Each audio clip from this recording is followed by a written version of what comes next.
I am the thing that goes bump in the night.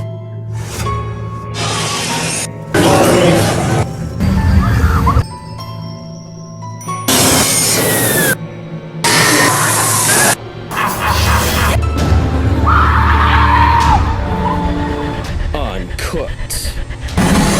Uncensored. Welcome to Hauntoverse Uncut.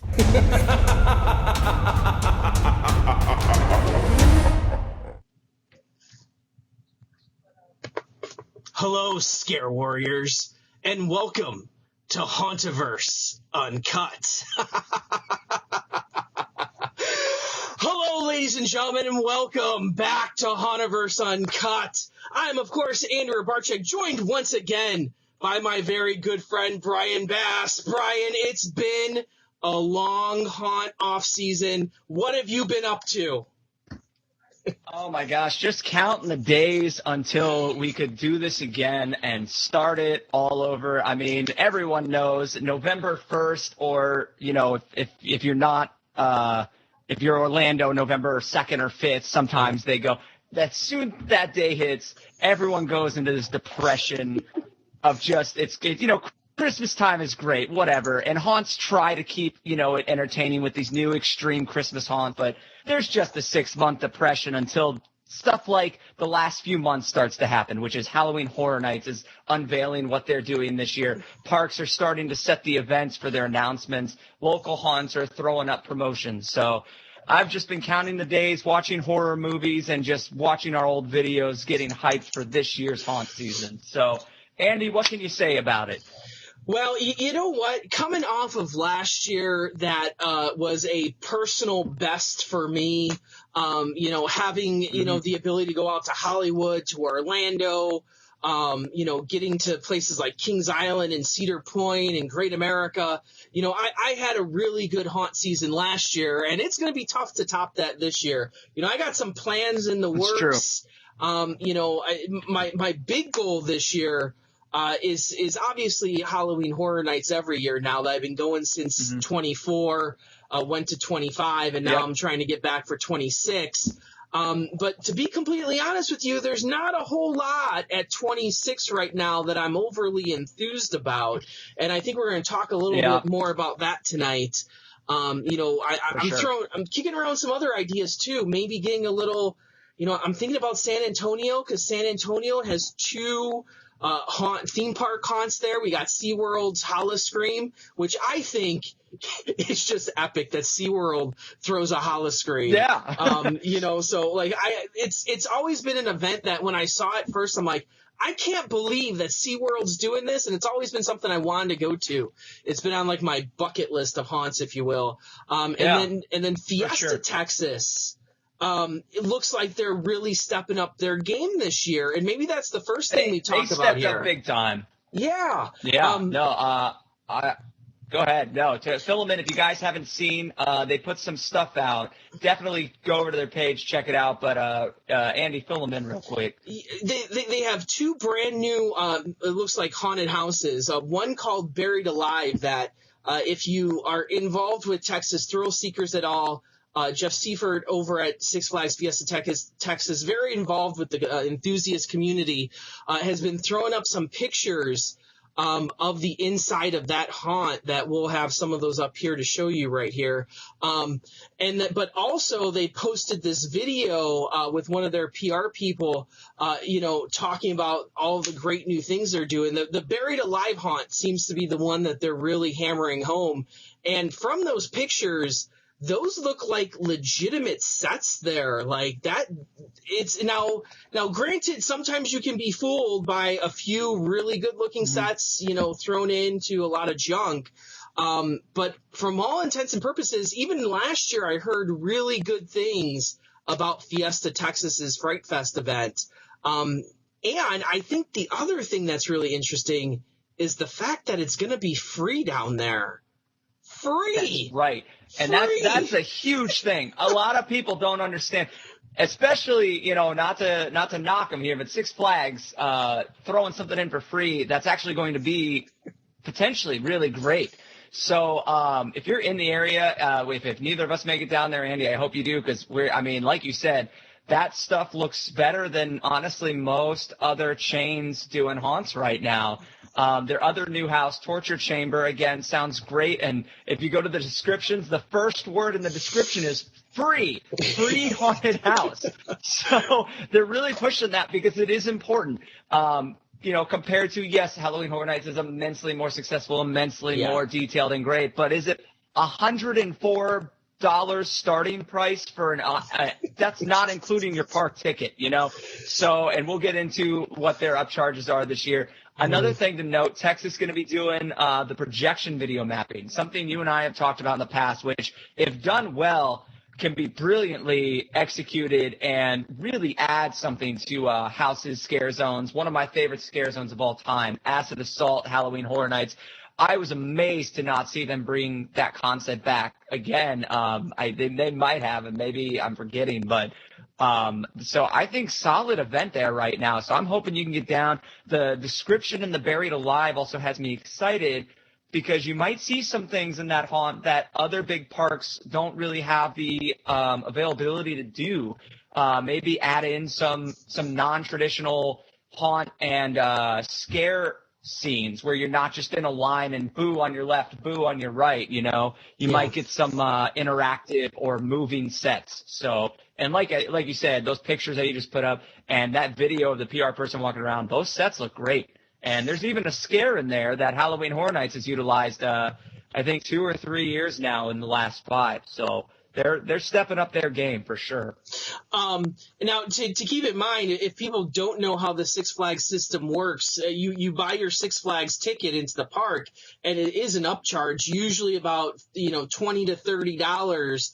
And then there's also the upcharge of doing the fast lane to skip all the lines, because even if you bought the upcharge haunted house ticket, there's no guarantee that you get through all the haunted houses that day, which I have always been like, this is ridiculous, because some of those lines get really, really bad. So it's almost as if you're forced to then buy the front of the line pass. Fiesta is still selling the front of the line pass, so that's not going away. There will be an upcharge for that. But I think it's a really cool concept to make them free for everyone. The other thing Six Flags is doing that I want to mention is one of the hottest movies in the theaters right now is Suicide Squad. And Magic Mountain announced that they're doing a scare zone based on Suicide Squad, which I think is absolutely freaking brilliant. I've been asking for an Arkham Asylum or Batman or DC villain styled haunt forever. I'm like, you inundate us with all this DC superhero stuff throughout the whole season with the Flash Pass and the rides and Batman and Superman and everything else that's DC, and then Halloween time comes around and you don't use your properties. Like, there's nothing. There's nothing. And Suicide Squad, I've seen some of our friends on Facebook criticize, well, it's really not a horror movie. Well, no shit, it's not a horror movie. But the fact of the matter is most of those characters in that movie could easily fit in any haunt-like scenario. Absolutely. And that's to play off of that a little bit. Look at the history of haunts. It's not always scary. It's atmospheric, exciting, loud. Halloween Horror Nights has had very successful non-horror movie houses. Local haunts have played off of them. Suicide Squad, it's a band of villains coming together. I mean, if that's not – look, Marvel, when Halloween Horror Nights was an Island Adventure, people watching the show, oh, Halloween Horror Nights, that's all he's going to compare it to. Yeah, I am. I'm sorry. It's the staple of the industry right now. When they did it at Islands, the villains took over Marvel Superhero Island, and it was amazing. It was incredible looking. I didn't get to go. I watched it on TV, and I thought it was phenomenal. They're up in the air with flamethrowers. What a brilliant concept. So Suicide Squad, I don't think anything could fit it better, because you have all these amazing villains and characters. Who cares if they like the movie or didn't? It's going to be awesome. You have amazing, amazing material to work with. So very awesome. You can actually, on YouTube, there is at least one, maybe more, of a walkthrough through the Maximum Carnage haunt, which is actually really cool because, they have the villains outside on the island, and they had Carnage standing above the haunt, doing like this whole act. But throughout the entire haunt, I don't think I saw Carnage once in there. So I wonder if there was licensing restrictions where they could use them on the island, but they couldn't use them in the haunt.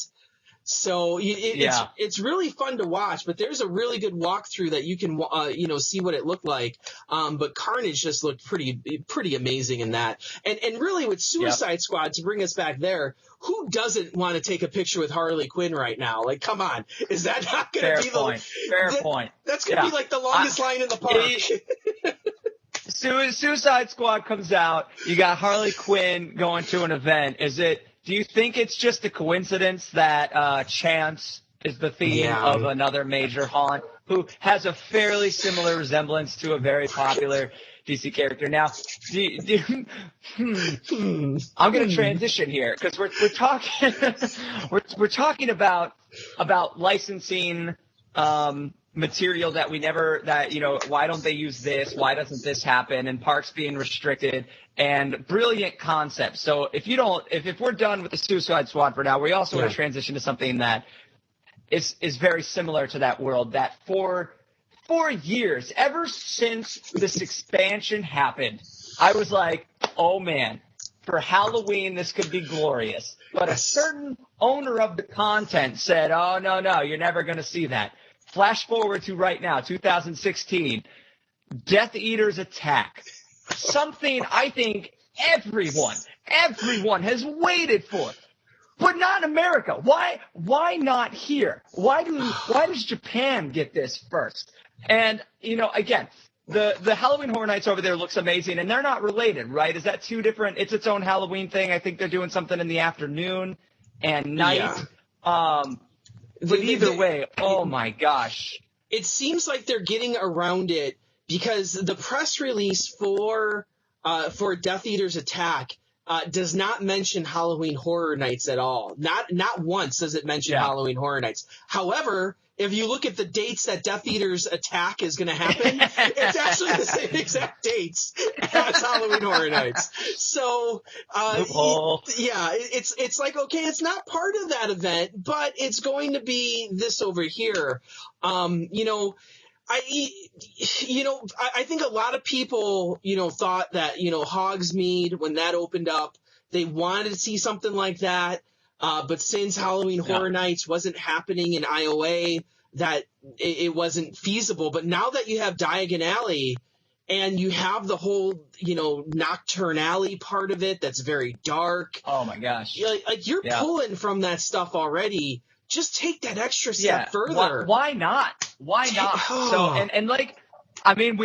year, so we did see progress. We have seen ever since Wizarding World opened up, JK, she was very protective and didn't want anything associated. And she's loosened up. She's loosened up every year almost. And the first year, Halloween Horror Nights, Diagon Alley wasn't even open with Halloween Horror Nights. And there was, there's nothing. They didn't do it. Last year was a great sign of progress. I was honestly hoping even if we could just have that facade of the front of England, you could do some amazing stuff. One of my favorite scare zones I've been through was the Ripper Row or whatever it was at Busch Gardens, Williamsburg. Jack the Ripper, what a beautiful theme. And so I was thinking maybe we could see something like that. But now that there's Death Eaters, in one, that gives me hope that at least, maybe in the next few years we'll see it come to America. So. Well, you figure how could the licensing agreement be so much different in Japan than it is in America? You have to imagine if she's willing to sign off on one, you got to think she's willing to sign off on the other, and it's going to be huge here. I'll tell you what.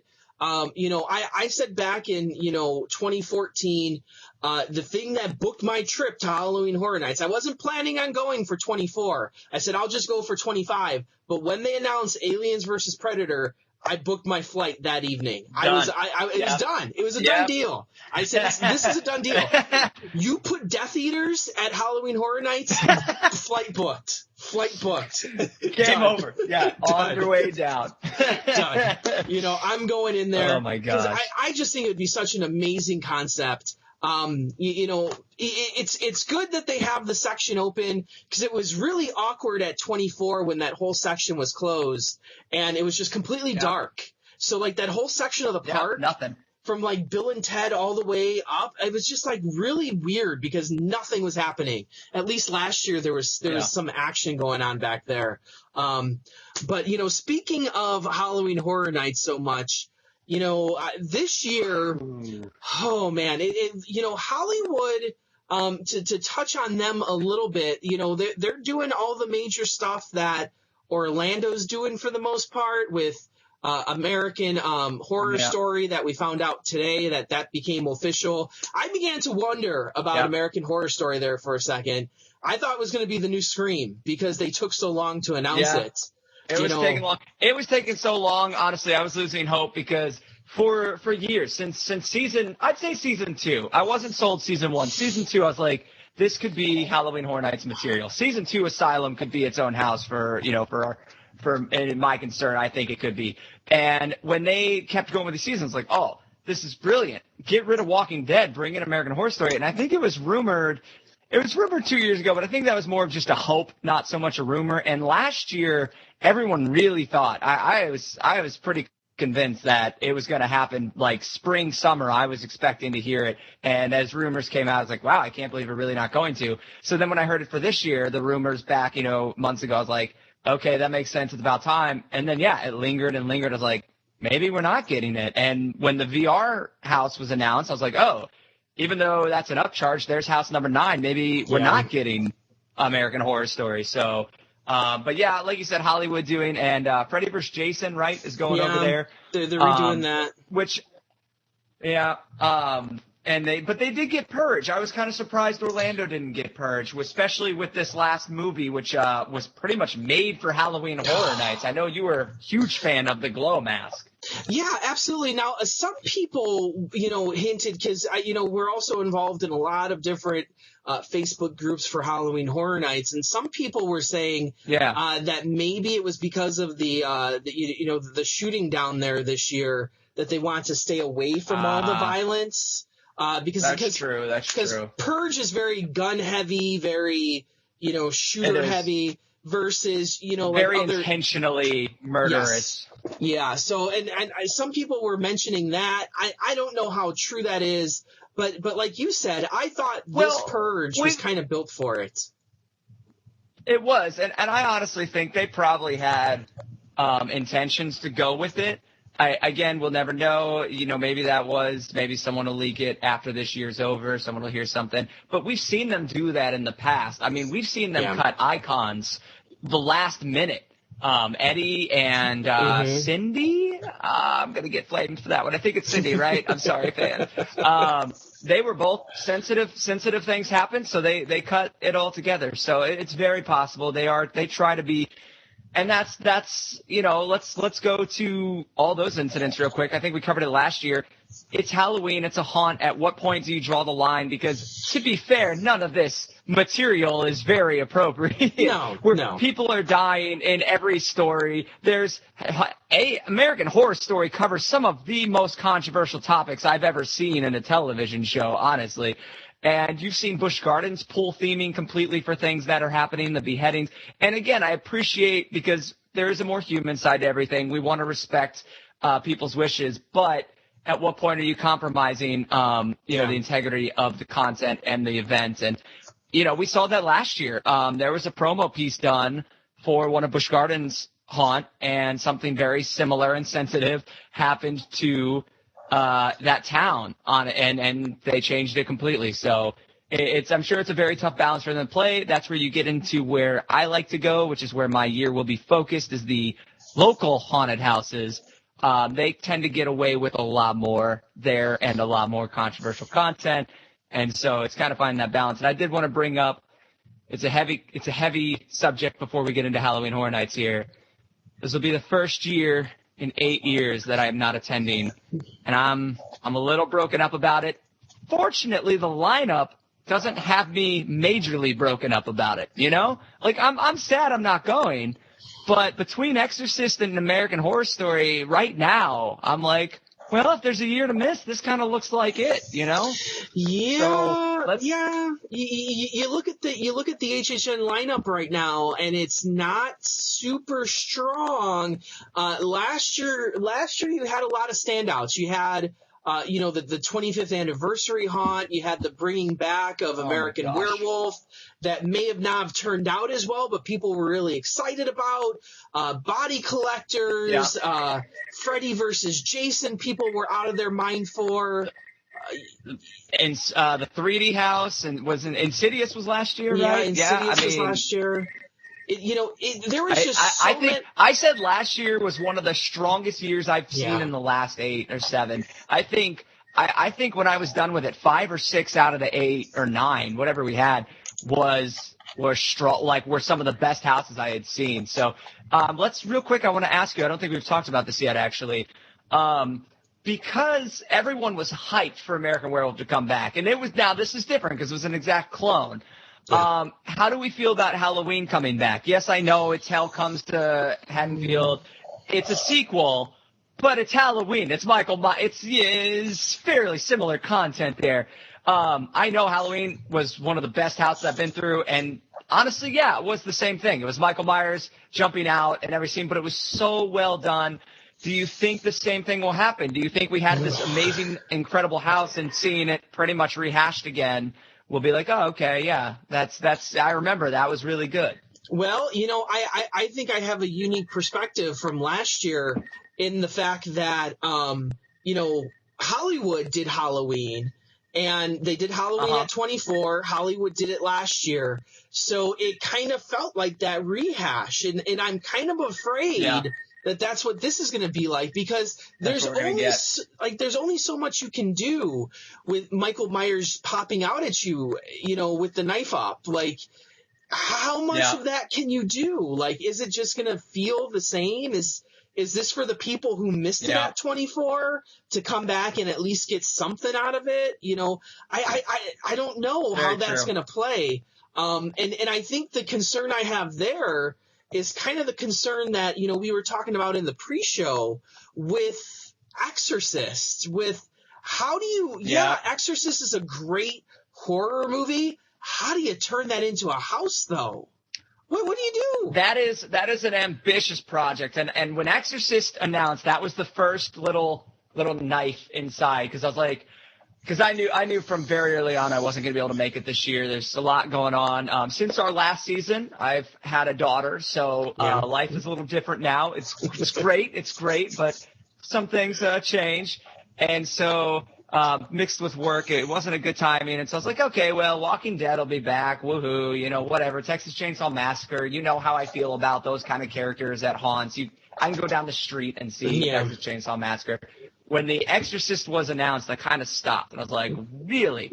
I was pumped, honestly. I was ecstatic. And then as we talked about, the more you think about it, you're like, how, though? Because you think of that movie, which is one of the most iconic horror movies of all time. It's so atmospheric, and it's so, the big scenes, the big scenes were some of the most brilliantly done horror movie scenes in a while. But can that carry a house? And are they just gonna, like you said with Michael Myers, are they just gonna? Is that gonna be the main gimmick of the house, or? Well, I'm hopeful. I kind of tie it back to Insidious, that, Insidious had that whole storyline going through it, that you're walking through these rooms with the seance, and the only thing that really saved Insidious was that you had the red lipstick demon popping out at random times. That's what brought the horror to it. Exorcist, can you do that? Can you have that? And does the traditional Halloween Horror Nights method of strobe lights in your face and people with music popping out at you, is that how that plays? It can't play that way. It can't play that way. You're right, and it'll be offensive. It'll be when Halloween Horror Nights did Silent Hill both years.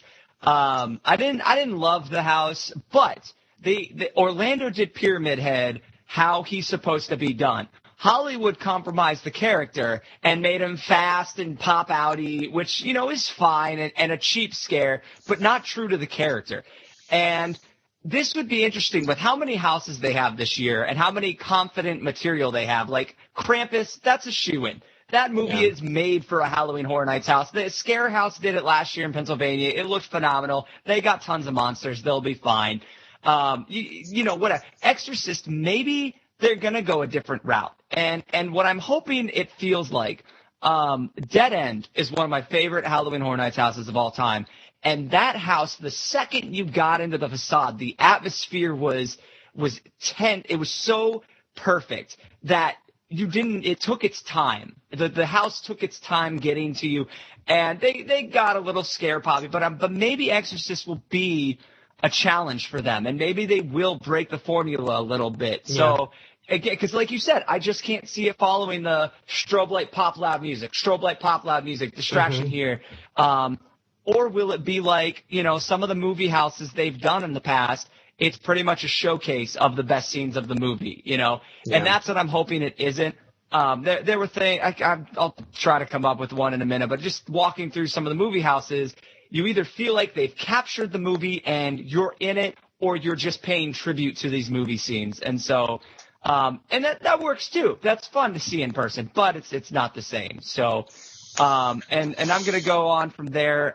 American Horror Story is another one that could get messed up. I was a little surprised to see they're only picking 3 seasons, but I know we've heard rumors that that's this year and next year it'll be the other seasons. Like I said, they left out Asylum, so I'm not as heartbroken that I'm missing it, but Freak Show, Twisty was an amazing character. Honestly, they pretty much put Twisty in Giggles and Gore the other year. But he's scary, man. He's awesome. And Murder House and what are they doing? Hotel, is that the other one they're doing? I think so. It'll all be great. It'll be very atmospheric, lots of scary characters. Season 6 of American Horror Story, playing off of a concept that Halloween Horror Nights did a house a few years ago, Roanoke, the civilization. That a great theme. Andy and I maybe slightly disagree on the execution of that house, but Andy also got to see the details and the storytelling firsthand with the behind the scenes that kind of get lost in your way through the house. So I want to go to an original house. I'm going to be real honest, not pumped about the original houses this year. I'm sure they'll be great. They usually win for me. What I'm hoping, and I have no basis on this, I could already be wrong. Someone please, message me if I am. Ghost Town, The Curse of Lightning Gulch.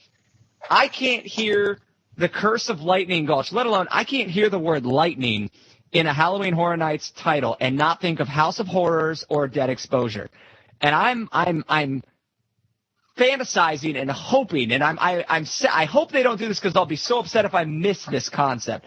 But if they can play it how those houses played out, I think it could be an incredibly strong house. I like the story. It's a great setup. It's less generic. I think Tomb of the Ancients, little generic. I think you said it or someone said it. King Kong meets Mummy is what it kind of sounds like. That's what it sounds like. But Ghost Town, Curse of Lightning Gulch, I want it to be that strobe light concept where the whole house is timed out to these light scares, because I think Dead Exposure is often rated as one of the best houses Halloween Horror Nights has ever done. House of Horrors fell horribly flat. As we know, it was thrown together, but I can say personally from working in the house, it's some of the best scares I got that season, because when you play to those lighting cues that are specifically timed for your movements, it can be phenomenal. So anything we've left out of this list that you might, is there anything you can really see? Well, I don't think anything else is important, I don't. You chance haters out there. You chance haters. That's like, you guys just hate on Chance all the time. She gets her own she's the icon. She gets her own scare zone. She gets her own house. and you guys just want to gloss right over it. Gloss right over it. But is this going to be like, when I look at the Lunatics Playground, you wonder what they're going to do inside there. And the one room that pops out to my head from last year is in Body Collectors with the asylum and the padded walls. Are they going to try to play off of that a little bit more? And who knows, maybe the Body Collectors might make a return. That was such a huge house last year. Maybe they'll continue that story that was already started there. Who knows?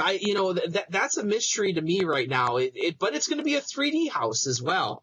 And I know how much you love 3D houses. So I do love 3D houses. I hated 3D houses for a very long time. Halloween Horror Nights made me a believer. And it is Lunatics Playground, so you might be onto something there with Body Collectors coming in. Here's what I think happened. I think they were doing their Halloween Horror Nights meeting, and they're like, guys, last year was phenomenal. This year we can't even come close. What crappy throwaway theme do we have? And someone's like, Chance. We could make Chance the host. No. Yeah. I'm hopeful. I'm excited. It could be good. She is crazy. She is crazy, and that is good. I think she is better than one or two of the old icons.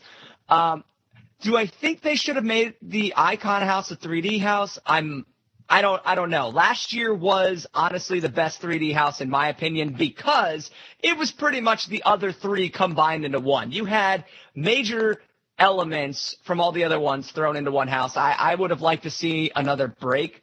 No 3D houses this year. But Chance, Carnival, Psycho Rooms, it worked really well in Alice Cooper. They had a few padded wall scenes, and then Body Collectors has always had that. So I think it'll be a pleasant surprise. We'll get into that list later when we do our Halloween Horror Nights episode and see more. But right now, that's on my most likely to surprise, everybody list is the Lunatics Playground. And aside from everything else, 10 houses, because that brings us to the upcharge experience. The suppository? The repository. Yes, sorry. the repository. Yeah, there's So what do you think about that? Well, right off the bat, I understand that Halloween Horror Nights has a lot of patrons that go through the gates every single night. The $50 price tag seems really hefty to me. That's, talking, and granted, I think a lot of the business now for Horror Nights comes through the passes where who's actually buying a one night ticket anymore. It's almost silly to buy a one night ticket. So is this just another way to get more money out of those people? Like I'm going to go there. I'm going to buy a $120 ticket.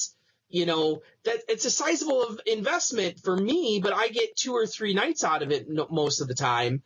That's still, to put that in perspective, if I only go twice, that's still $60 an evening. That's still pretty pricey for a haunt or for any theme park ticket, to be honest with you.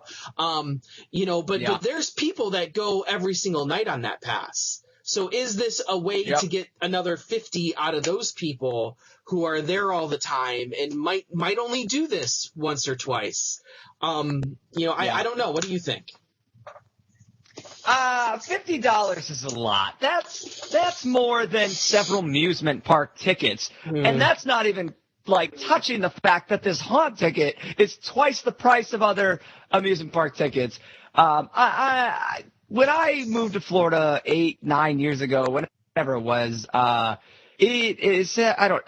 is gone, whatever. It was like $60 to get into Halloween Horror Nights, $70 if you didn't have any discounts, like $76, I think. And I already was angry about that, but I had the frequent fear pass with the preferred pass holder discount. It came out to like $53 to go the whole season. I felt great about. That was a solid deal. Now you're getting into, absurd amount of money. I mean, you're looking at $400 to $500 for a single to double night. It's a lot. Will people pay for it? Absolutely. Would I pay for it? I'm going to wait and see. I'm going to wait and see these reviews. I've mentioned before, a long time ago, there was this park that I wanted to come to fruition. I never thought it would, and it didn't. I think it was called Evermore. It was the world's first adventure theme park. It's kind of a mix between Sleep No More, theatrical, choose your own adventure, mixed with an amusement park / haunted house. And there were going to be actors you could follow around, yada, yada. The thing fell through. So then they moved on to something called, I think, The Void, which was this amazing virtual reality experience that was going to be so honed in, it was going to be incredible. They still haven't gotten that going, but they did just do a test in New York City. It was Madame Tussauds, is that how you say it? The Wax Museum. They did a Ghostbusters experience, and man, if it didn't look phenomenal, it got rave reviews. Pretty much what they do, it's virtual reality headset. You got a gun, there's cameras, so you're seeing the real sets, you're seeing the real people, but then the ghosts are playing. It's almost augmented reality, honestly. Now, if they can do that at Halloween Horror Nights with actors and these sets, again, I don't know how it's going to play out. They've mentioned a few details about teams of 4 or something, and there will be actors and sets where you're interacting, where there's monsters, whatever. It has potential to be scary. Like you said, virtual reality can be scary because it can be anything. Yeah. They can make up whatever they wanted. They can do things that aren't possible in a regular house. What do I think this is more likely? Let's go back 2 years, 3 years, whatever. Again, my daughter head's time's not existent for me right now. When they did the secret 9th house, was it? It was when they were doing the Legendary Truth, the app, the game. Yeah. I don't know what year this was. Please, someone, if you know or someone correct me. I think it's 23. If you beat it. Might have been 20, or maybe 24. 23 or 24. It could have been. 20. It was one of the someone will know. Someone will message us. And I remember people loved it. You had to check in, get points. And I remember if you did phenomenal with this game, and only a handful did, if you got the high points, they surprised everybody and rewarded them with a secret 9th house. Now, it was kind of a sketchy house. It was back off, in the backstage. It was more of a few rooms. But it was actors and it was tablets and it was interactive and it was very cool. And we said, watch, that'll be an upcharge in a year or two. And I'm sure it meant to be. But then virtual reality took off in such a big way over the last few years. Universal probably is like, whoa. This is already outdated. Let's hang on and see this. And I'm thinking this is more, they know people are going to pay it, but they're not going to get a whole lot of people. But they'll get enough to test the reliability, the capacity, and the realisticness of crossing this off or, passing this off as a doable thing. And I hope it goes well. It could be phenomenal. For $50, it better be long. That's all I'm saying. This cannot be the length of their other houses. Are we going to see something like Not Scary Farm, where you do the solo house by yourself, where it's a duration that is appropriate for the amount of money you're spending? Or will it be executed more like the Skeleton Room keys, where is it really worth the upcharge? Yeah. Kind of. It depends. So that's how I feel about it. All you guys out there, if someone's going to do it, Andy, if you don't do it, we want to know. Give us a detailed review. It'd be awesome. I'm excited to see what comes of it. So. Well, speaking of that, and I don't know, we haven't talked about this at all, but Knott's Berry did announce over the summer that they are doing VR haunts this year on the Skeleton Key. That will be skeleton key only houses. Now, I don't know if they're going to be like a traditional house, because they were talking about doing it. I think one of the locations was the Not Scary Farm Museum, which to my belief is only one room. So, it's still a Skeleton Key room, but they're calling it a house.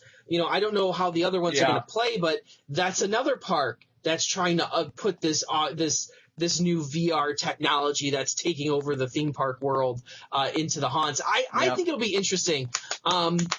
I'm really debating. I'm not, if I do go, when I do go down to, Horror Nights, it's always Columbus Day weekend. So that's in October. So there should be some reviews out there of this by that time. And if it's worth the $50, the problem is like you said, you're talking about the $120 ticket. You're talking about, if you want to do the skip the line pass, that's another, $200 mostly. I like to do the behind the scenes tour during the day. That's 120. And then you add on another 50. That's a very expensive weekend. Not considering that I like to go to Howl-O-Scream too in Tampa and, maybe take in some other stuff in Orlando. Universal. That VR experience is a Howl-O-Scream ticket, right? Exactly. Yeah. The price. So you can get into Howl-O-Scream for roughly the same price. They have some good houses down there that eventually we'll talk about, but I don't think we have time to talk about the Howl-O-Scream stuff here tonight. And we're still waiting for a lot of parks. Honestly, I was surprised that Horror Nights has everything out going, and Knott's hasn't had their event yet. Cedar Point really hasn't said a whole lot. Howl-O-Scream has a little bit. For the Cedar Point front, we do know this for all the roller coaster fans out there. We do know that Eden Musée will be open this year. And as you know, Eden Musée is right in the middle of Mean Streak. So all those people out there thinking that Mean Streak's something big's going to happen there, it's probably not going to happen until after the haunt season unless you start working on the other side of it first. But it seems that Cedar Point, I believe they said they're going to have 6 houses and 6 scare zones, which to my knowledge matched up exactly to what they had last year. So we might be seeing the first time in a long time that Cedar Point is not doing anything new, which is weird because this is the 20th anniversary of Halloween at Cedar Point with nothing big going on. I'd love to be surprised with their 20th anniversary. Halloween Horror Nights. No matter where you are, amusement parks, businesses, events, anniversaries should mean something. They should be a reason. Even small parks you see try and throw a festival or something. And a lot of Halloween Horror Nights is one that does it phenomenally. When it's a 20th, 25th, they make sure to let you know that they're going, pretty big for it. And Cedar Point, not doing it would be very surprising. I'm hoping they'll come out of left field with some stuff for us, an overhaul on some things. But right now it doesn't work. We're less than a month away, right? Yeah. It starts mid-September, late September. Yeah. So September 16th is usually when you start seeing the houses open and theme parks starting it up. Some start late September, some start middle of September. September 16th, though, that weekend is the opening for Cedar Point at least. So, maybe we'll find some stuff out later on, but it's not looking we don't see any construction going on either. So that's the other thing is there's no construction. They're not working on anything. Yeah, people would be all over that. So we'll see what happens. The last thing I want to mention is that, the last thing I'm really excited for, and I told you this the other day, is that a small little park here in Chicago, Santa's Village, a Zeusman park, they hired a studio, Fable Studio, to come in, and they're going to do a Halloween event. So I'm actually kind of excited to see what they do there. That they're currently, I didn't know this, I didn't tell you this, but every night after the park closes, they're running a zombie shooter experience right now. So, that's awesome. So they're going to wrap that up for the summer season and start working on their haunt season stuff. So I'm kind of excited to see what they do too. I like to support those little parks. Oh yeah, absolutely. And I'll be covering some local haunts. My favorite local haunt, if you're in Tennessee, Nashville Nightmare has me a little worried. They are amazing. I went last year. And they're doing stuff that is phenomenal for the area, stuff that you've only seen in Netherworld in Atlanta and Darkness in St. Louis and the Pennsylvania prison haunts. And this year they jumped from 2 haunted attractions at their property to 4. And it just makes me nervous. That's a big jump, and I know the location. I'm hoping they didn't combine spaces or cut spaces to make more houses. I'm going to go and investigate. Oh, no, I have to go through 4 haunted houses. Sucks to be me, So I'm hoping that they just blow me away in all 4. And then my biggest thing, I am so excited, Andy. I'm going to the Darkness in St. Louis. I have wanted to get to Netherworld or St. Louis ever since I've been a haunt fan, because the trade show is in St. Louis. Darkness updates every year because they kick off this haunt show. It's one of the most technologically advanced, updated every year houses. I'm trying not to have big expectations, but I'm hoping to see some really cool stuff. That'll be mid-October, and I'll hit a few other local haunts on the way. But I have one question for this season, Andy.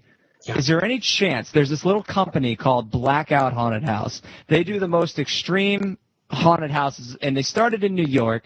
They went to L.A., and there's one in Chicago. Can we get you to go through that house, Andy? Can we get you to go through Blackout Haunted House? Not a chance. Not a chance. All right. If anybody out there can go through Blackout Haunted House, we will bring you on to talk about that experience because I won't do it. I'm never doing that ever. Something to look out for. I don't know if you've seen this, Andy. There's a documentary coming out that I've been wishing I could have produced. It's called Haunters. It's going to cover Halloween Horror Nights. It's going to cover small local haunts. The crazy one in California where that lady had a heart attack where it's 4 hours long. They're doing it all. And I've been dying to see something like this. So, again, it's a great season. We got tons of scary movies coming out. We have parks to announce stuff. Andy, I'm just happy. I'm just happy I got my Halloween box out. I got Halloween music playing. I got my Halloween cup. Guys, it's the best time of the year right now. Okay. You know, it's bittersweet for me because tomorrow I have to go back to work. I start school. I'm a teacher. But the only thing keeping me afloat is knowing that that finally hashtag haunt is here. That haunt is finally here. Haunt is here. That's right. I got to start off. I almost forgot. Pat East. Huge shout out to Pat East.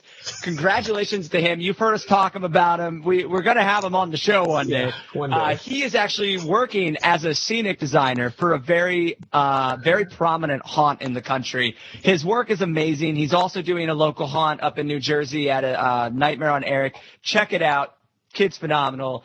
And I'm excited. Andy, good luck at work tomorrow. I'm working. This is where I'm going to be working tomorrow. So I just got to stroll out of bed. It's real tough. It's sometimes I don't even get dressed. I just come and sit down. So, Brian, I didn't do this last year when we were doing Hauntoverse, but this is the year where I'm bringing back my own haunt at school. We're doing it again this year. Are you? Yes. No way. Oh, yes. my God. Well, then I look forward to covering that. That's going to be awesome, man. Congratulations. Yes, I'm jealous. I haven't. That's awesome. Yeah, we are bringing it back. I'll probably have some footage in there of, bringing it on or something. Yeah. We'll talk about it, but hopefully we'll be bringing that back to you as well. But as always, Scare Warriors, thank you for joining us here on Hauntoverse Uncut. I think, as you can see, that we're very excited about the upcoming season, and this won't be our only show. We'll have plenty of shows for you this haunt season to talk about all the great stuff that's going on. As always, I am Andy Rabarchek from Chicago, Illinois. And I'm Brian Bass from Nashville, Tennessee, guys. Stay scary out there. Scare on, Scare Warriors.